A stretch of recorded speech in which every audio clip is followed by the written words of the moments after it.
Ok, muy bien. Bienvenidos a esta clase número 2. Vamos a considerar la complejidad de los seres vivos, indagando y explorando sus propiedades, niveles de organización y clasificación. Y tenemos una ilustración en la parte inferior acerca de algunos seres vivos, los cuales vamos a considerar durante esta clase, por ejemplo, bacterias, arqueobacterias, protoptistas, hongos, plantas y animales. Muy bien, y aquí tenemos la tabla de contenido. Tenemos una pequeña introducción, propiedades de los seres vivos, qué es lo que caracteriza a un ser vivo o qué es lo que diferencia a un ser vivo de quienes no lo son, los niveles de organización biológica, la diversidad de los seres vivos, los 5 reinos, una actividad que será necesario que lo suban en plataforma, una reflexión final y conclusiones. Muy bien, entonces, ¿qué hacer? ¿Qué hace que un ser vivo sea diferente de una roca o una máquina? Vamos a indagar juntos qué significa estar vivo. Propiedades de los seres vivos. Entonces aquí tenemos ¿qué es lo que caracteriza a un ser vivo? La organización celular. Sabemos que la célula tiene diferentes estructuras, está conformada por un núcleo en la parte del lado derecho y tenemos una pequeña ilustración, ¿no? Por ejemplo, en caso de las células, que son organismos unicelulares, los cuales están constituidos por una sola célula, tiene su núcleo, su membrana plasmática, ¿ok? En el cuerpo humano, nuestras células van a tener diferentes estructuras como es la mitocondria, retículo endoplasmático, entre otras, que ya lo vamos a ir viendo a lo largo del periodo. Entonces, tiene una estructura celular, una organización celular. Va, como nosotros en el cuerpo humano tenemos diferentes órganos como el corazón, el pulmón, riñones, hígado. Las células también tienen sus propios órganos u organel. ¿Qué más tenemos? Metabolismo. Lo que caracteriza a un ser vivo son las rutas metabólicas que tienen para obtener energía o usar energía. Por ejemplo, en nuestro caso, como ser humano, nosotros usamos rutas metabólicas, las cuales van a ayudar a nuestro crecimiento, tanto a nivel óseo como de composición corporal, masa muscular, masa grasa, cantidad de agua, entre otros. Otra de las características de un ser vivo es la homeostasis, que mantiene el equilibrio interno. Nos va a ayudar a regular la temperatura, a regular la presión, a controlar la cantidad de sustancias o solutos, tanto a nivel interior de la célula como fuera de la célula. Tal es el caso de, por ejemplo, cuando estamos deshidratados o realizamos una actividad física extenuante.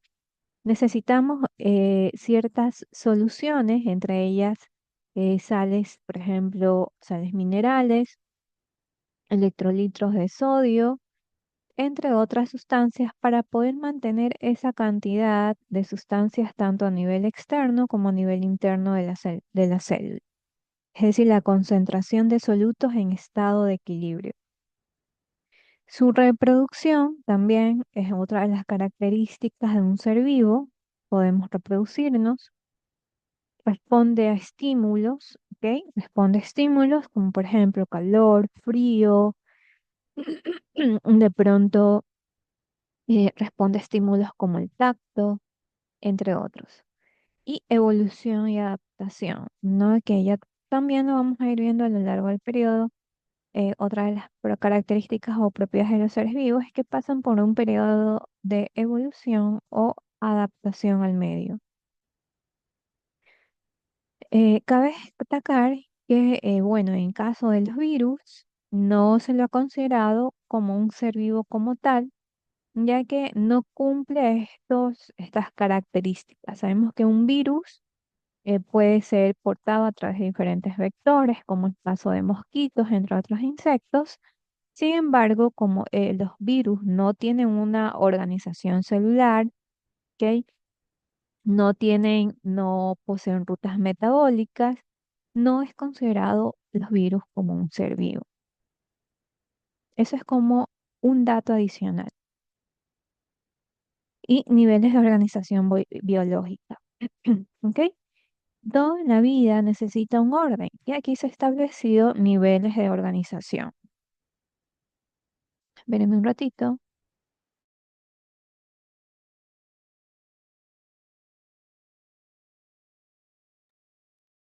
Ok, y aquí tenemos de lo más pequeño a lo más grande. La vida es jerárquica, ¿no? Y en el lado derecho nosotros tenemos una ilustración que va mostrando estos niveles de organización biológica. Tal es el caso de, aquí tenemos átomos. Por ejemplo, nosotros hemos visto en química que todo lo que rodea la naturaleza está conformada por átomos, que son partículas muy pequeñas, que son muy difícil de verlos a simple vista. ¿Ok? Y está formado por un núcleo, está formado por, vamos a verlo más adelante, protones, neutrones, electrones, entre otros. Y también a partir del átomo, ¿qué se va a formar luego? Moléculas. ¿Ok? Se van a formar moléculas, que es la unión de diferentes átomos. Estas moléculas, cuando se unen, van a dar paso a lo que son las células. ¿Ok? Nosotros estamos como ser humano, estamos formados por millones y millones de células. Luego, estas células van a dar paso a los tejidos. ¿Ok? Tenemos diferentes clases de tejidos en nuestros órganos. Nuestro corazón, los tejidos del corazón son muy diferentes a los tejidos de la piel. También son muy diferentes al tejido que rodea nuestros ojos, son muy diferentes al tejido a nivel óseo, ¿ok? Entonces, tenemos diferentes clases de tejidos. Luego, estos tejidos al unirse van a dar lugar a órganos. Luego, estos órganos van a dar lugar a sistemas. Ya, y aquí vemos una pequeña ilustración, ¿no? A partir de estos órganos van a dar lugar a sistemas en el caso de un venado, ¿ok? Tenemos el tejido óseo, se ha formado un hueso y todo este conjunto de huesos van a dar lugar a un sistema, que es el sistema óseo. Luego, todo este sistema va a dar paso luego a organismos. ¿Qué se entienden por organismos? Eh, en algún lugar donde haya vida. Por ejemplo, tenemos diferentes clases de animales, como el caso del venado, o por ejemplo tenemos otros organismos, como por ejemplo las bacterias, que si bien es cierto, no tienen una estructura tan compleja como el venado, pero sin embargo se le considera a las bacterias como organismos. Otros organismos que se los pueden considerar son las aves, los mamíferos, los reptiles, ¿ok? Los insectos también son partes de un organismo en una biosfera o en un lugar donde hay vida, ¿ok? Luego estos organismos van a dar paso a lo que conocemos como población, ¿ok? Y esta población, aquí vemos en esta ilustración, tenemos diferentes o una variedad de animales, ¿ok? Al fondo se puede visualizar otro animal, es una población, se lo considera como una población, y luego esta población va a dar lugar a una comunidad, ¿ok? Se forma una comunidad y esta comunidad va a estar formado por diferentes tipos de especies. En la población se lo podría considerar como tiene características similares, si ustedes pueden observar, tiene características similares. Uno tiene, en este caso, huesos o tejidos óseos en su cabeza y el otro no, pero tiene alguna semejanza, alguna similitud. A diferencia de la biocenosis o comunidad que está formado por diferentes especies, como se le pueden observar aquí, aves, también animales mamíferos, animales acuáticos, ¿ok? Y luego esta comunidad va a dar paso a lo que conocemos como ecosistema, que ya es un conjunto de ciertas condiciones como temperatura, humedad, para la supervivencia de esta comunidad.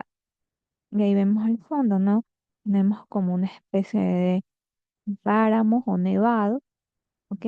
Y ahí podemos observar que el- está rodeado por una especie de lago o río y también con el pasto, ¿no? Entonces ya forma un ecosistema que son las formas, son una especie de parámetros o condiciones en las cuales toda esta comunidad de seres vivos van a poder sobrevivir o vivir en estas condiciones. Luego estos ecosistemas van a dar paso a lo que conocemos como bioma, ¿ok? El bioma es un conjunto de diferentes ecosistemas. En el lado izquierdo tenemos, en el caso del venado, con sus condiciones, condiciones geográficas, a diferencia del lado derecho, que nosotros tenemos en este caso un oso con sus diferentes condiciones geográficas. Sabemos que dependiendo del tipo de oso, hay osos que viven en polos, hay osos que viven, por ejemplo, aquí en Ecuador, en los páramos o en los Andes, ¿ok?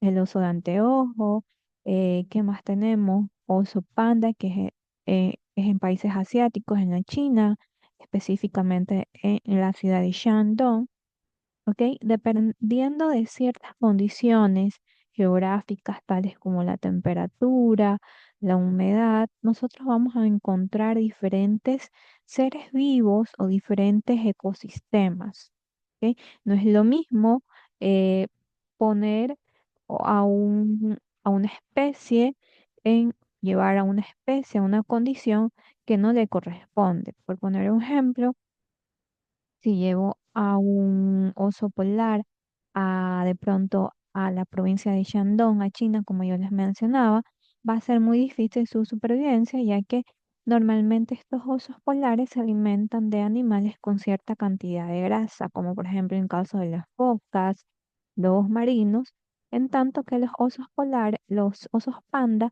ellos se alimentan de bambú, ¿ok? Son diferentes condiciones. Y luego estos biomas van a dar paso a biosfera, lo que conocemos como biosfera, que ya ustedes pueden observar es un lugar, es un planeta, en este caso el planeta Tierra, que está formado por diferentes biomas o biosferas. ¿Ok?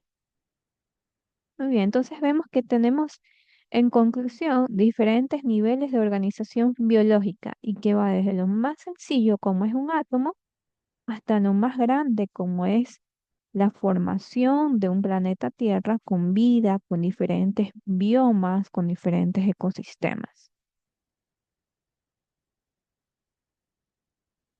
¿Ok? Y aquí tenemos la diversidad de los seres vivos. La vida en la Tierra es muy diversa, pero todos los seres vivos comparten las mismas propiedades fundamentales. Por ejemplo, tenemos en el lado izquierdo las bacterias, hongos, la formación de hongos en lugares húmedos como los bosques tropicales. Tenemos la formación de plantas de las especies angiospermas, como se las conoce, que son plantas con flores o con frutos, árboles, eh, hojas, pequeñas hojas. Luego tenemos en la especie animal, ¿ok? Tenemos diferentes tipos de animales, acuáticos, terrestres, insectos, ¿ok? Luego tenemos otra diversidad de seres vivos, como son los protistas, que son animales unicelulares, organismos unicelulares, tal es el caso de los protozoos, que se los encuentra comúnmente también en el océano o que pueden sobrevivir a ciertas temperaturas. Por ejemplo, se ha encontrado que en los volcanes existen estos organismos unicelulares capaces de sobrevivir a temperaturas muy difíciles, mayores incluso a 200 grados centígrados, y que va a ser muy indispensable para la regulación o equilibrio del ecosistema. ¿Y cómo nos ayuda esta diversidad a sobrevivir como especie? Aquí tenemos la clasificación de los seres vivos. ¿Ok? Entonces aquí vemos que está formado por diferentes taxones, diferentes estructuras. Por ejemplo, tenemos en el nivel más inferior el reino, filo, clase, orden, familia, género y especie. Va desde el menor a, desde lo más general hasta lo más único, por decirlo así. Por ejemplo, aquí tenemos reino, si nosotros nos estamos refiriendo a la especie humana, nosotros provenimos del reino animales, que son organismos capaces de moverse por sí mismos. Luego, si queremos ver otra ramificación o ver de dónde provenimos, luego del reino viene filo, que es algo más característico del reino, que son los cordados. ¿Qué son los cordados? Son animales con columna vertebral. Pero si queremos referirnos a algo más específico del filo, sabemos que hay diferentes animales vertebrados, pero ¿cómo nosotros nos diferenciamos de todos los vertebrados? Porque tenemos una clase, que son los mamíferos, que son los cordados, o sea, los animales con vértebra, pero con pelaje, pelo y glándulas mamarias. ¿Ok? Ahora, si queremos referirnos a algo más específico, sabemos que hay diferentes clases de mamíferos, pero nosotros pertenecemos al orden de los primates, que son mamíferos con clavículas y dedos prénsiles. ¿Ok? Y luego, si nosotros queremos referirnos a algo más específico, sabemos que hay una variedad de primates, pero nosotros pertenecemos a la familia de los homínidos. ¿Y qué son los homínidos? Son primates con rostros relativamente planos y visión tridimensional. ¿Ok? Sabemos que hay diferentes clases de homínidos o primates, pero nosotros nos diferenciamos porque pertenecemos al género Homo, que son los homínidos con postura erguida y cerebros grandes. Ahora, dentro de estos homínidos, nosotros pertenecemos a una especie. ¿Y cuál es esa especie? Homo sapiens, que son miembros del género Homo con frente alta y delgados huesos craneales. Entonces ahí vemos, ¿no? Que va desde lo más general, que es el reino, hasta lo más específico como son los Homo sapiens. Y aquí tenemos los 5 reinos, ¿ok? Tenemos las móneras, que pertenece al grupo de las bacterias. Y tenemos una ilustración. Recordemos que hay bacterias en el ambiente o en el entorno, bacterias buenas y bacterias malas. ¿Ok? Por eso es muy importante tener una buena higiene, tanto en nuestra casa como en el trabajo, ya que estas bacterias o incluso podrían ser perjudiciales para la salud si no se tiene una buena higiene. Recordar que, como por ejemplo, cuando estuvimos en pandemia, que es lo que normalmente hacíamos, nos sacábamos los zapatos, íbamos directo a bañarnos, a lavarnos las manos, ¿ok? Y no es algo que sea muy, por decirlo así, algo muy extremista, ¿ok? No es algo extremista, sino que es algo que todos deberíamos hacernos, ya que normalmente en los transportes públicos o cuando uno toma el ascensor, cuando uno toca ciertas superficies, uno no sabe con qué bacterias, con qué clase de virus uno esté tocando, ¿no? Y luego eso vayamos a hacer comida o alguna preparación, ¿ok? Y eso se transmite pues no solamente a nosotros, sino también a quienes les preparamos, que es nuestra familia. Entonces hay que tener mucho cuidado con estas bacterias. De hecho, se conoce que en la superficie de los transportes hay millones de bacterias pertenecientes a la familia de la tuberculosis y esporas, los cuales pues son muy susceptibles, en el caso de los ancianos y de los bebés, de enfermarse. Ok, luego tenemos los protistas, que son protozoos y algas unicelulares. Normalmente las encontramos en los mares. Hay ciertos animales marinos que se alimentan de algas unicelulares, por ejemplo, ciertas especies de camarón. Luego tenemos los hongos, que son setas y levaduras. Hay diferentes clases de hongos, hay hongos microscópicos que no se los ven a simple vista y también tenemos otros tipos de hongos, como por ejemplo los hongos más visuales que encontramos en los bosques o por ejemplo que son comestibles, como en el caso de los champiñones. Hay otros hongos que también se los conoce como levaduras, ¿ok? Y que sirven para productos de panadería o repostería. Luego tenemos el grupo de las plantas, tenemos árboles y flores, ¿ok? Y aquí tenemos una diversidad de plantas, cada una con sus diferentes tipos de coloración en sus hojas y que dependiendo de cierta estación, pues va a dar esta coloración. Luego tenemos el reino animal, el reino de los animales, en los cuales encontramos una variedad de insectos, como por ejemplo las mariposas azules, que son muy lindas verlas.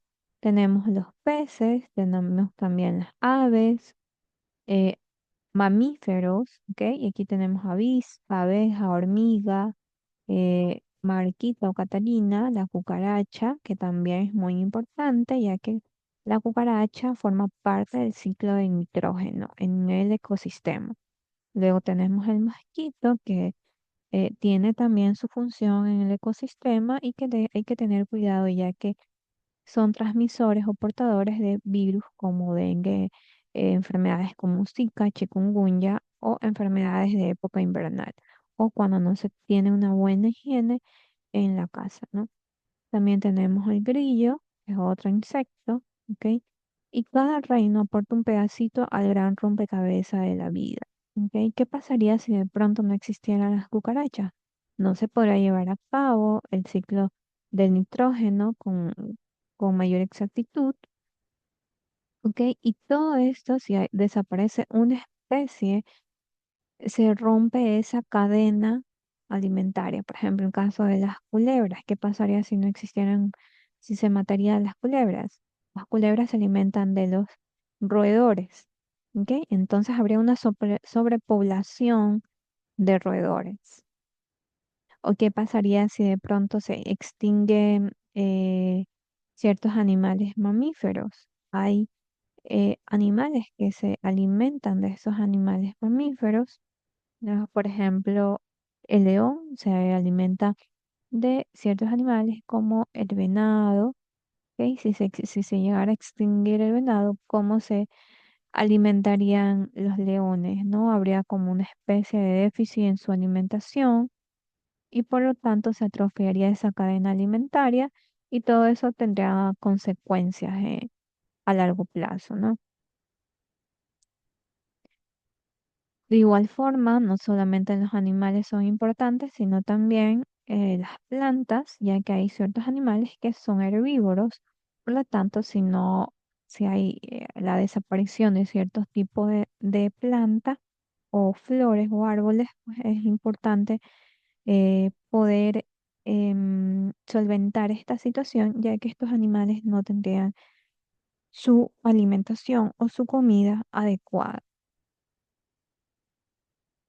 Y aquí tenemos una actividad la cual tendrá que subirla a plataforma, que es buscar una planta, un insecto o un animal en tu entorno, escribir al menos tres propiedades de los seres vivos que identifiques en él, como nosotros ya vimos, algunas propiedades que son, por ejemplo, eh, acá vimos organización celular, metabolismo, homeostasis, reproducción, cuál es su respuesta a estímulo, cuál ha sido su evolución o adaptación. Y esas características van a tener que buscar esas propiedades en base a ese animal que se haya escogido, ubicarlo dentro de un reino, qué reino pertenece, si es reino animal, vegetal, si es un reino como nosotros vimos acá, móneras, protistas, hongos, qué reino es. Y si puedes, en su clasificación básica también buscar, hay diferentes buscadores como Google, Internet Explorer, Mozilla, buscar o investigar a qué género pertenece y qué especie. Por ejemplo, nosotros vimos que el ser humano pertenece al género Homo y la especie Homo sapiens. Todos los animales o todas las especies, todo lo que encontramos en la naturaleza también tiene su género y su especie. Por ejemplo, la mariposa azul tiene un género específico y una especie. Eso hay que buscarlo, ¿no? En base al animal o insecto que usted haya escogido. Y la reflexión final, que es la vida es compleja, pero al conocerla aprendemos a valorarla y cuidarla. Y aquí tenemos, ¿no?, una ilustración que me gustó en particular, ya que podemos visualizar diferentes clases de animales. Algunos son originarios de ciertos continentes, como en el caso de los elefantes, que normalmente se los puede observar en continentes como África o la India. Tenemos el rinoceronte, el cual se encontraba en un tiempo en peligro de extinción. Tenemos el venado también, la cebra, que es originaria también de África, y la jirafa. También tenemos animales, las aves, ¿ok?, loro y su diferente vegetación. Y como conclusión, ahora que conoces la diversidad y organización de la vida, observa tu entorno con otros ojos. Todo ser vivo tiene un lugar en el equilibrio de la naturaleza. Por lo tanto, todo ser vivo es muy indispensable y debemos de cuidar de ella. A veces encontramos que cuando nos vamos de viaje, eh, como recuerdo, a veces se hacen llaveros de ciertas pieles de animales o de ciertas partes del cuerpo de estos animales que están en peligro de extinción. Por lo tanto, no, al comprarlo es como si estuviéramos apoyando a esos tipos de actos, los cuales desprotegen al entorno o a la naturaleza. Por lo tanto, debemos ser muy cuidadosos en ese aspecto y poder ser amigables con nuestro medio ambiente o con la naturaleza. Muy bien, eso ha sido la clase el día de hoy y nos vemos en la siguiente clase.